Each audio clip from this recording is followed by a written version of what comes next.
বান্দরবান শহরটা পানির তলে চলে গিয়েছিল, তখন আমার ঘরও ডুবে গিয়েছিল অর্ধেক। একদিন আমি আমার অর্গানাইজেশন কিশোরী নিয়ে কাজ করে, আমি কিশোরীদের দেখতে গেলাম পাঁচ দিন পরে গিয়ে দেখি ওদেরকে অনেক কষ্টে এক জায়গায় জড়ো করলাম। আমি বললাম, মারা বলো তো ওই সময় তোমাদের কাদের পিরিয়ড হয়েছিল? 3টা মেয়ে হাত উঠালো। আমি বললাম, তোমাদের অবস্থা বলো।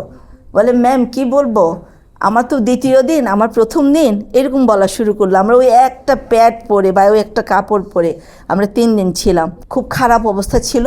আমি শোনার পরপরই ওদের আরও অনেক কিছু শুনলাম, আমি গাইনি দেখালাম। গাইনি বললেন, চিটং থেকে ভাগ্য ভালো গাইনি এসেছিলেন, গাইনি বলল যে নেলিয়াপা একজনের অবস্থা এত খারাপ, ওকে যদি ঠিক মতো আপনি নিয়ে আসতেন তাহলে তো ওর তো জ্বরে হতো, এমন কিছু হয়ে যেত, সমস্যা হতো। চ্যালেঞ্জিং তাদের বাধাগুলো সেভাবে কিভাবে ওভারকাম করা যায় সেইটা আমাদের এই নারী সংগঠন তারা নিজের অভিজ্ঞতা থেকে তাদের কর্ম পরিকল্পনা এবং কর্ম অভিজ্ঞতা থেকে তারা সেই দিকগুলোকে শেয়ার করেছেন।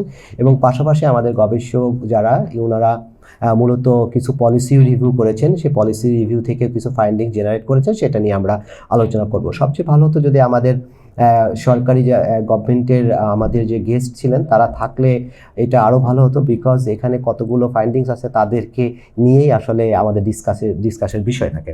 বাংলাদেশ, মিয়ানমার, ফিলিপাইন 4টা দেশে এই কাজটি হচ্ছে এবং 4টি দেশে আমরা আসলে যৌথভাবে 3টি উদ্দেশ্য নিয়ে কাজ করছি। প্রথমত, এই হোল এশিয়া রিজিয়নে ফেমিনিস্ট যে নেটওয়ার্কগুলো আছে সেই নেটওয়ার্কগুলোকে একত্রিত করা, যারা মূলত হিউম্যানিটেরিয়ানে আসলে তাদের বিভিন্ন ধরনের ভূমিকা থেকে থাকে। সো কীভাবে আমরা আসলে এই আমাদের যে বিভিন্ন পলিসিগুলো আছে সেটাকে আরও বেশি স্ট্রেনথেন করতে পারি, সেই কারণে আমরা বিভিন্ন ফেমিনিস্ট নেটওয়ার্কগুলোকে নিয়ে এই হোল এশিয়াতে কাজ করব, যার মধ্যে বাংলাদেশ একটা পার্ট।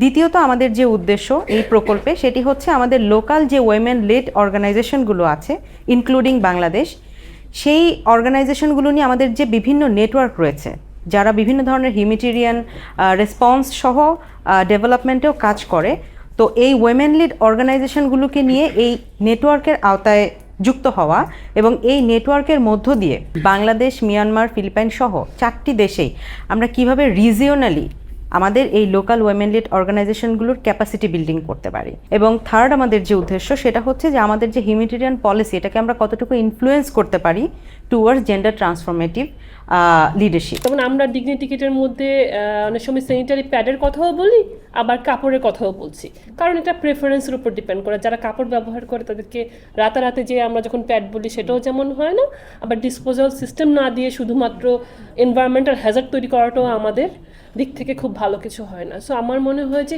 এই জায়গা থেকে আমাদের একটা জিনিস হতে পারে, এটা তো জিবিবি ক্লাস্টার, এটা হচ্ছে ডিগনিটি কিট তৈরি করে তারা, কিন্তু they are the accountable UN women বর্তমানে মেবি আমার জানা মতে ওরা হচ্ছে করছে। সো আমাদের জায়গা থেকে হতে পারে যে ওনারা যেহেতু ওই কিটটা তৈরি করেন, ওনাদের সাথে সেই জায়গাটা স্পেসে কথা বলা। এখন অ্যাজ এ আইএনজিও আমাদের জায়গা থেকে এই যে তৃণমূলের কথাগুলো আছে, ভয়েসগুলো আছে, সেটা কীভাবে ওই প্ল্যাটফর্মে যে ওনারা বলবেন ওয়ার্কিং গ্রুপের মিটিংয়ে, সেই জায়গাটা তৈরি করাটা হয়তো আমাদের একটা দায়িত্বের জায়গা হতে পারে। যেখানে আমরা বাংলাদেশের 4টা প্রোগ্রাম নিয়ে লঞ্চ করছি, আভাসও আমাদের অ্যাজ এ পার্ট আছে, আপনারা আমি জানি না অনেকেই আছে 8টা, সেখানে আমরা 4টা প্রোগ্রাম নিয়ে আসছি।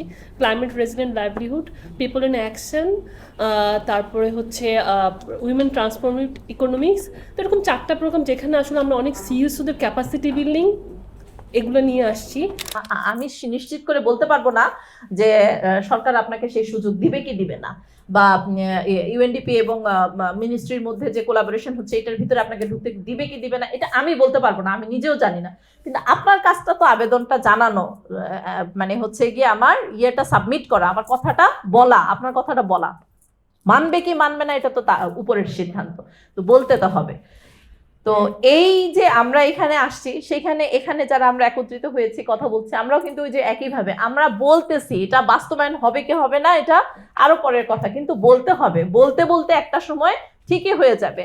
ডিজাস্টার নিয়ে এবং এই ডিজাস্টারের নারীদের অধিকার নিয়ে, নারীদের করণীয় নিয়ে, তাদের সুরক্ষার জন্য আমরা যদি কথা বলতে থাকি, একটা সময় নিশ্চয়ই গভর্নমেন্টের কানে পৌঁছাবে এবং সরকার চাইলে অনেক কিছু করতে পারে।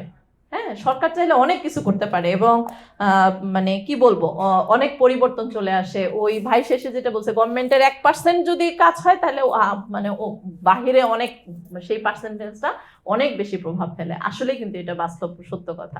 তবে সরকারকে করতে হলে গভর্নমেন্ট তখনই একটা কাজ করে যখন এটার পিছনে প্রপার এভিডেন্স তৈরি হয়, প্রপার প্রয়োজনীয়তা মানে দেখা দেয়। তো এই যে এভিডেন্স তৈরি করার কাজটা কিন্তু আপনারা করেন। এই যে এখন আপনারা করতেছেন, আপনারা এভিডেন্স তৈরি করছেন যে এটা করতে হবে, গভর্নমেন্টকে এটা শুনতে হবে, এটা বুঝতে হবে। এইভাবে ধীরে ধীরে একটা সময় নিশ্চয়ই হবে, এই আশা আমি রাখি।